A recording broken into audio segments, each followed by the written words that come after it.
Hey, I'm Randy Younger, New York City's go to film enthusiast.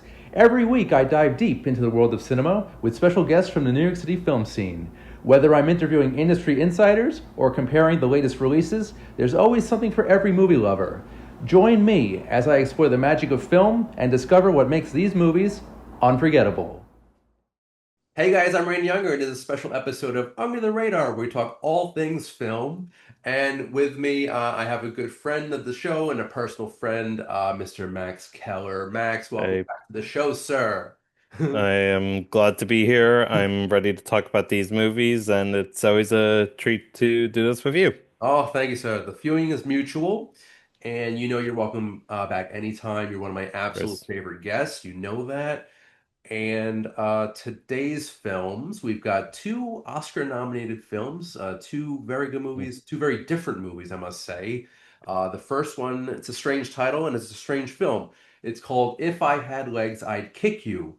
And the second one is called Train Dreams. And these films are both beautiful, I must say. Let's start with If I Had Legs, I'd Kick You. This film stars Rose Byrne in a great performance. She's been winning a bunch of awards for this. She's nominated for the Academy Award for Best Actress, I believe, in a leading role.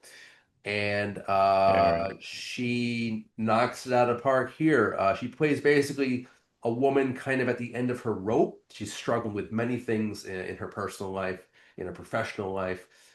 She has a child who has a feeding tube, so there's a huge issue with that. She's got a very tense relationship with her therapist, played by a very great Conan O'Brien. Yes, that's right. Conan O'Brien Yeah. is now an actor. I think I've seen him in a couple of things, but this was I know he was in that Please Don't Destroy movie.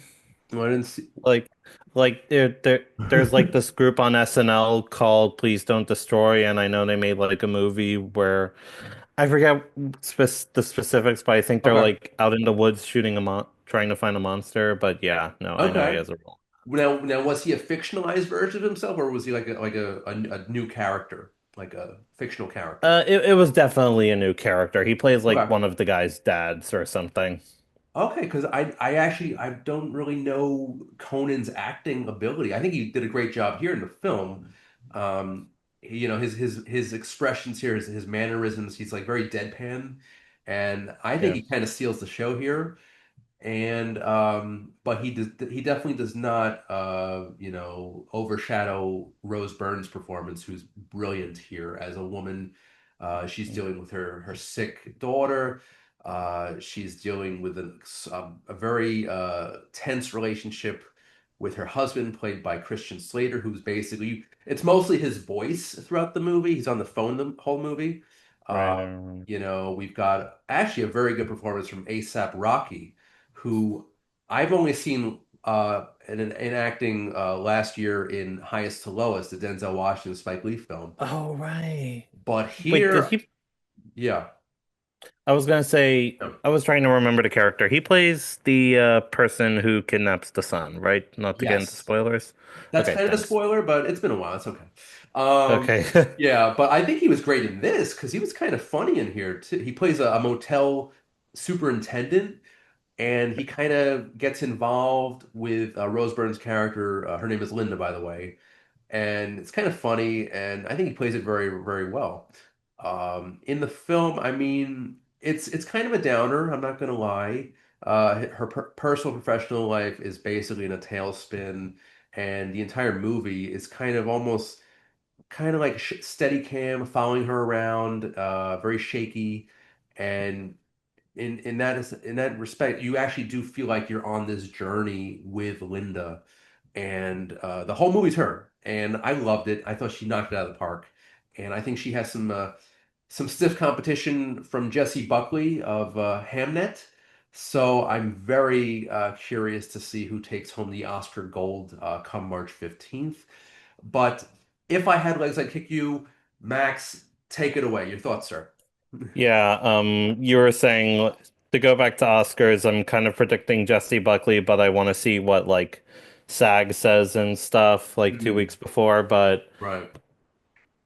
this is one of my favorite movies of 2025, and I was just like so impressed with what this movie offered where I found myself like getting beyond stressed. Like the whole thing mainly feels like an anxiety attack, Yeah. like getting you into the headspace of this woman who's going through so many conflicts and stuff.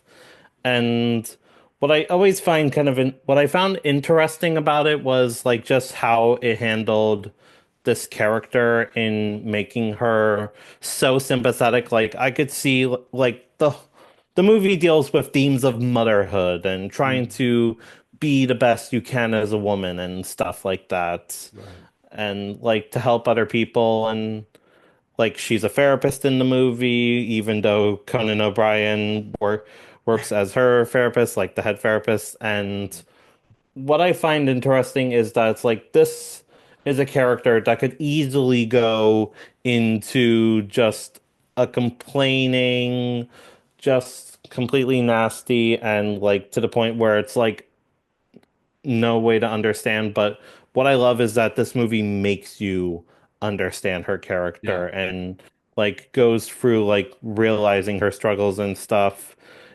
I just like it feels so introspective with how it deals with like so many things. Like even like noticing the daughter, like one thing I knew about the film was the presentation of the daughter, Mm, how the film didn't really show her that much, and knowing that the style works a little bit more with the shaky cam and stuff, like mainly just trying as well as trying to like give more of her perspective. Rose Byrne, as you said, she knocks it out of the park. She's just again, she really elevates this character the best that she can, and I just liked how crazy this movie kept going, where every time you felt like it can't get worse, every time you felt like there wasn't as much that could happen mm, to her that could basically, I guess, I yeah. don't know what the word I'm looking for is. It's like exacerbate or Okay. Yeah. Yeah. something. It just kind of Yeah, worse and worse. Yeah. yeah, exactly. As No. when you think nothing could exacerbate what's going on, basically more happens, and I just really was beyond into what the film offered, like Mhm. on so many levels. Like I just absolutely loved this. I Yeah. felt too much. I was actually shaken up right after it was over, and I was just, yeah, this movie was great. It's a great film. It's very intense. It's like a fever dream, really. You're on this journey, and I want to really highlight the talents of the director, Mary Bronstein, who Yes. really, you like I said, you're like it feels like you're right next to Rose Byrne throughout this whole movie, kind of running around. And I mean, Byrne has a very good shot here at the Oscar. And I'll be honest with you, prior to this film, I had a very kind of like I didn't really have a huge, I mean, I didn't have a lot of feelings towards her acting ability. I didn't think she was a particularly great actress. I know she's done a lot of different, she's done pretty much every genre. You know, she was great in Right. Get Into the Greek actually as Russell Brand's Still need to see that. yeah, with the love interest in that film. Obviously, Bridesmaids was that was the first thing that really made me more aware of her. And since then, you know, she's done some good stuff, but this film it really made me appreciate her, and I'm gonna go back and check out her filmography for sure. Yeah, And and but yeah, I think it's a fine film. And I don't know if I'm going to be revisiting it anytime soon. It's a little intense, it's a little dark, but maybe in a year I'll come back and revisit it and I'll enjoy it even more. I feel like it's one of those films that definitely elevates from Yeah. rewatches. I was gonna Uh, say I'm actually looking at like movies I've seen Rose Byrne in, and yeah. I'm trying to remember like the character names of like the films I've seen with her in. Like Mm, maybe she was a major role in 28 Weeks Later. I don't know. It's been too long since I've seen it, mm. but yeah, no, I'm just looking at this thinking like really, I don't know if I've been like as impressed with like what she's offering as much as like this role. Like Yeah. I also want to mention I just love the opening shot of this film as if Mhm. because it tells you all you really need to know about, like just with that close up on her, the really extreme close up, Mhm. telling you that this is more her perspective and just how she's defending herself in this therapy session Mhm. and how scared her daughter is to get this feeding tube removed. It's just an amazing introduction. I just love it. It's great. It's got that real A24 vibe to it, kind of. Right. I guess you call it gritty and just very real, very raw, and unique storytelling, I must say, and very actor focused, very focused on the characters. Right. Kind of reminded me a little bit of Uncut Gems in that respect. Um, Yeah. but yeah, great film overall. I highly it's definitely on my radar. So I assume it's on yours too, Max. Yeah, if you want a rating, it's like a light nine for Oh, me. really? Okay. But yeah, yeah, it's like top five of the year. I do have a list of like the movies I've seen Mhm. from 2025 on Letterboxd. So far, this is in the top five. I give it maybe a weak eight or a strong eight. Maybe an Okay. 8.2, 8 something. But yeah, I Okay. did enjoy it. It was strong. Um, Yeah. all right, next film. This one is actually nominated for Best Picture. It's called Train Dreams, everybody. And it is a beautifully shot film. It is a drama, and it stars a great Joel Egerton. He plays a logger in basically set in Idaho, rural Idaho, and he plays this kind of this rugged guy, very simple, very quiet, very kind of stoic. He meets Felicity Jones. They marry. They have a child. And it is basically, I'm not going to give anything away, but basically, the trials and tribulations of life in the early 1900s in this rural area.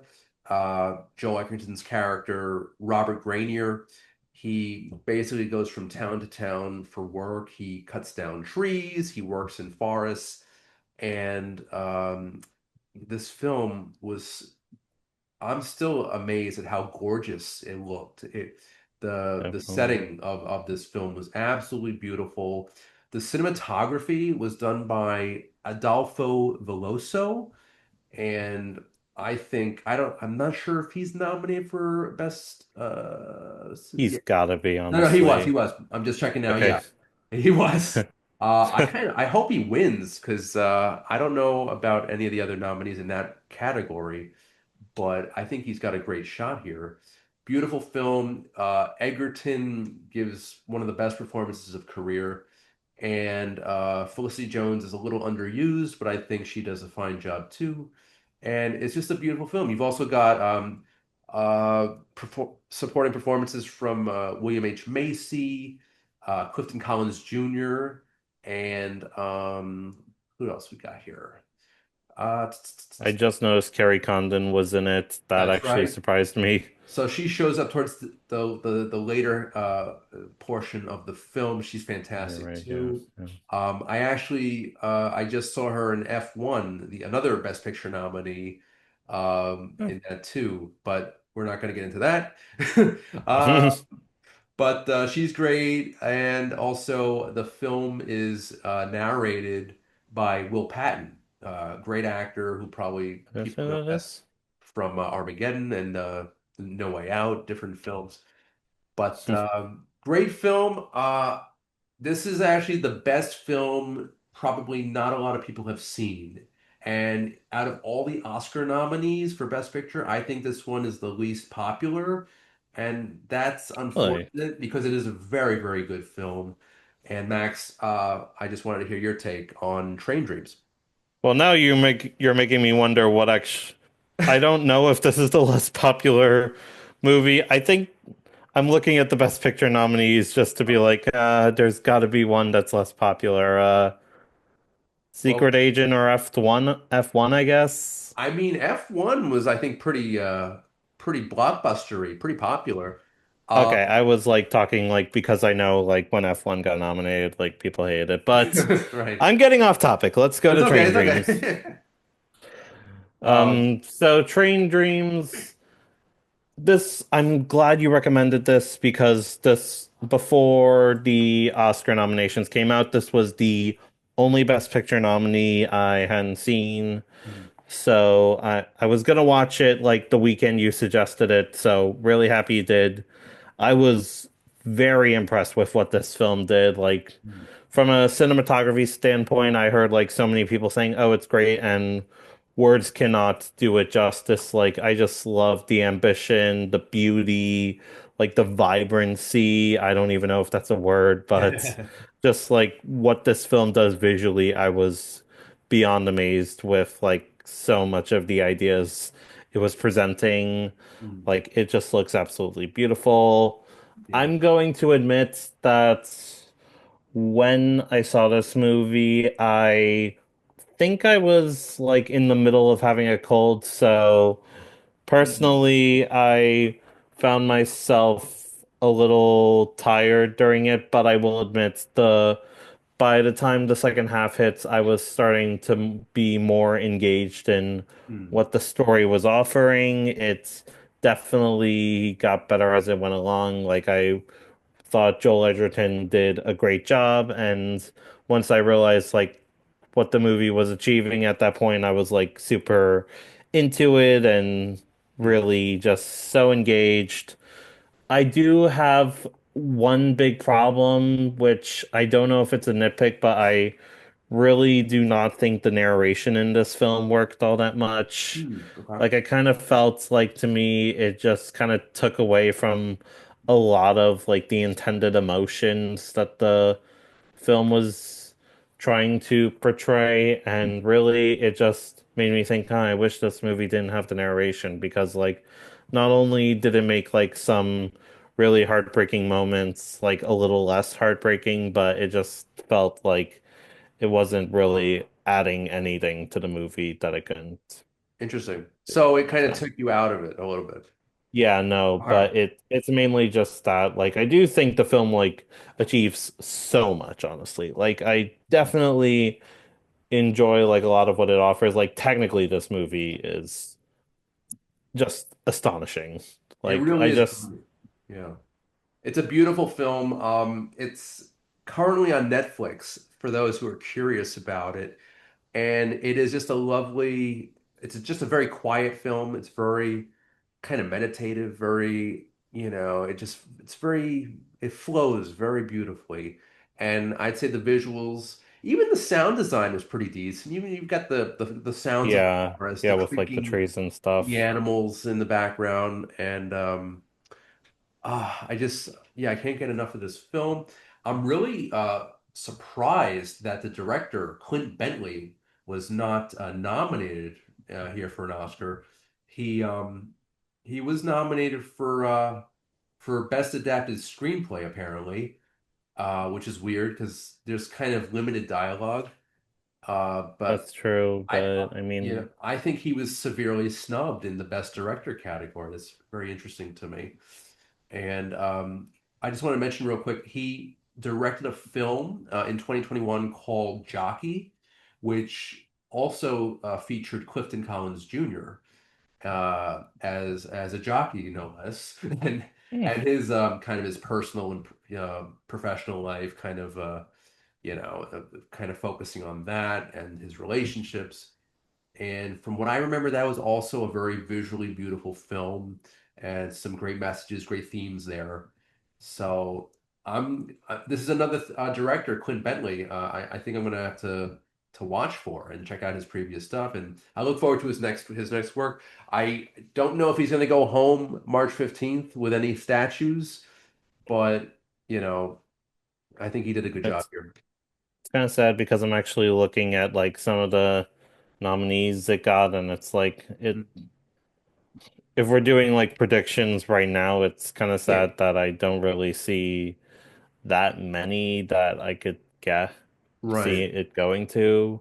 It's kind of sad because this film really offers a lot, but honestly, I'm Yeah. the type of person that's like it's nominated. That's all that makes me happy.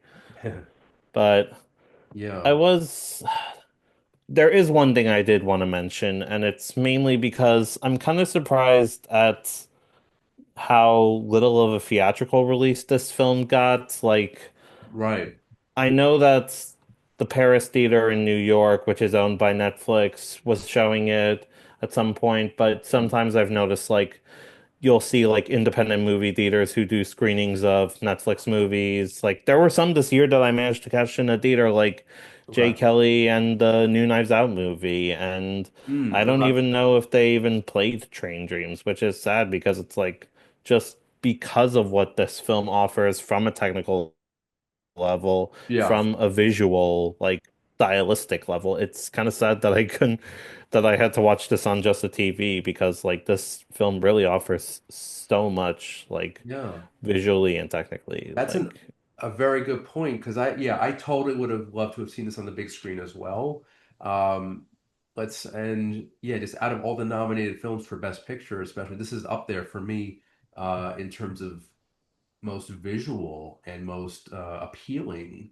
I mean, obviously we've got some great nominees this year, and there's we definitely some films like here that are yeah kind of visual, honestly. Like, I know like One Battle After Another does a lot with the cinematography, but yeah I feel like this is the most like I don't want to say it, but it seems like the most I'd say apparent that it's like doing something visually, Yeah.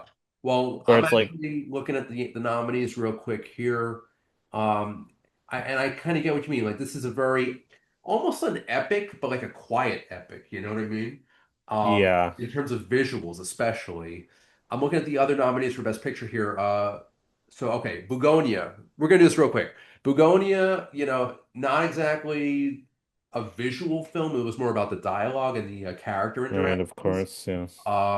F1, it's a race car epic.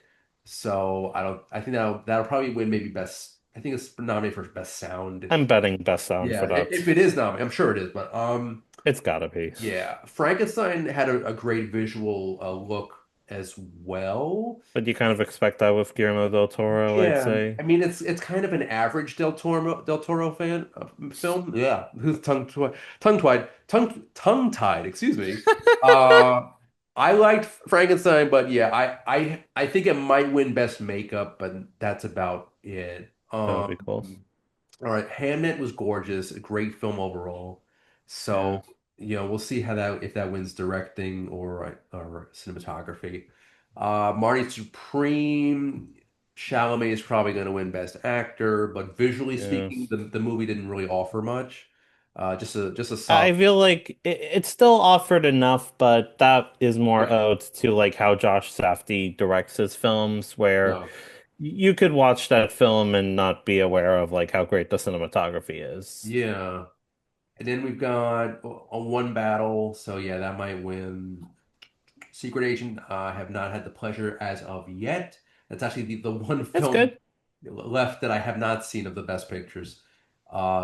And Sentimental Value was pretty good, actually. Most I of it, thought that was a great one. yeah, even though most of it was in German, I did love Stellan Skarsgård in that. So I think he's going to win Best Supporting.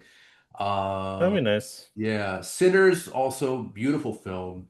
That has a good shot. I think it's either that or one battle for cinematography. Yeah. Um, Honestly, I'm just thinking I gotta go down to cinematography because I also have the nominees here, Sue, okay. too. Honestly, this is kind of hard because personally, I really preferred the cinematography in One Battle After Another, but Okay. considering how the Academy kind of handles like this type of category, it's kind of Yeah. hard. I think it might actually go to Sinners. Interesting. Interesting. It's a tough call. It's a tough call. They're both great. They both have very, yeah, sprawling, epic styles. So that's going to be an interesting race right there. Right. Interesting outcome. I'm curious.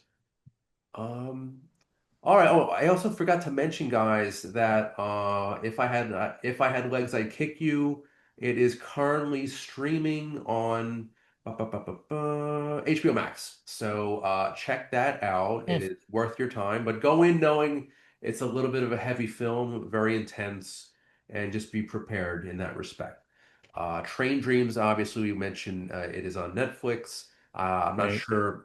I think it's going to remain there, right, Max, for a good amount of It's time. got to remain there. Right, It's a Netflix original. I'd right, actually be really right, upset if they're like, "Oh yeah, we're Train Dreams is leaving soon on Netflix. How do you watch it? Too bad. right. Find that out on your own. Goodbye." But even though it's not in theaters, I still think it's worth checking out. Definitely, yeah. Even I would just shut the lights, make sure the volume is up high, and you have Yes. a pretty big TV. I think you'll have a good time with that one. So that's Train Dreams. So yeah, that about does it. I think I just want to Hmm. do some quick plugs.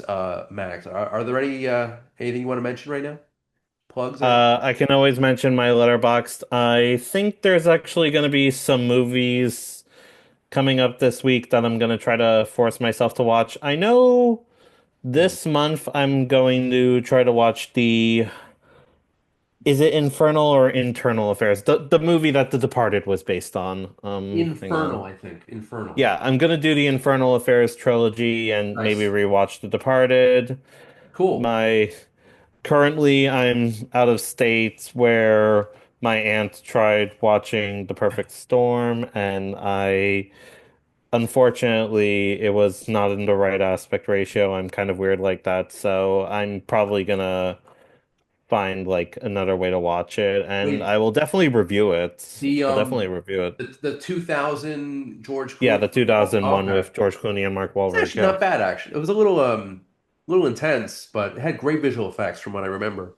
Um, Yeah, and a I've great actually score. never seen it, so I figured like, Oh, okay, might as well watch it because I was gonna offer to watch it until I found out the stupid mistake Amazon did. no. Well, it's a good one. I think Wolfgang Peterson directed that. Yeah, that's yeah. Great director. He did Air Force One. James Das Horner Boot's a did, great one. yeah, James Horner did the score. It's a very good score. And Nice. yeah, very good visual effects in that. Very intense. So that's cool. Cool. All right. Well, enjoy that if you see it Thanks. again. And as for me, you could check out Under the Radar on Slam Radio through SiriusXM channel 145. And that's every Thursday at 5 p.m. Eastern. And again on Saturdays at 5 a.m. Eastern and 6 p.m. Eastern. Also, the video version of this podcast will be on Manhattan Neighborhood Network, and that'll air Mondays at 11 a.m. Eastern. Also, find Under the Radar on Spotify, Apple Podcasts, and wherever you listen to your podcast.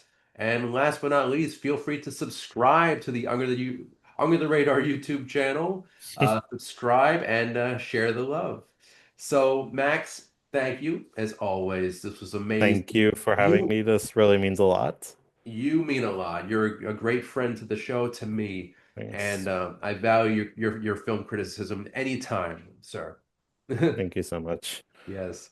So I'm Randy Unger. This has been Under the Radar, where we talk all things film. We'll see you next time. Take care.